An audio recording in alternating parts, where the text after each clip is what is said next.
ណា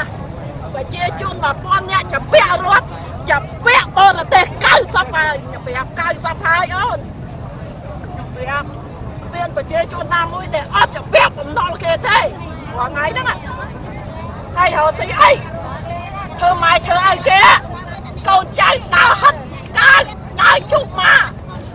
ខ្លួនឯងឲ្យតាណាហុច1000មកលៀនណោះចាំចូលគ្រាប់បែកចូលផ្ទះគឺអត់គិតទេអត់គិតទេធ្វើមិនឲ្យតែក្រុមគ្រួសារឯងមាន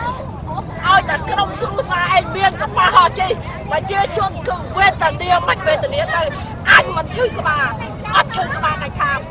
នឹងរាល់ថ្ងៃនេះគាត់ជាមតិតិចតួចសម្រាប់ប្រជាពលរដ្ឋដែលគាត់មកទៀមទារោគយុទ្ធធម៌អញ្ចឹងសូមបងប្អូនទាំងអស់គ្នាជួយ like និង share វីដេអូនេះផងហើយគាត់ពិតជាជួយចាប់ខ្លោចចិត្តខ្លោចពិសាពេលដែល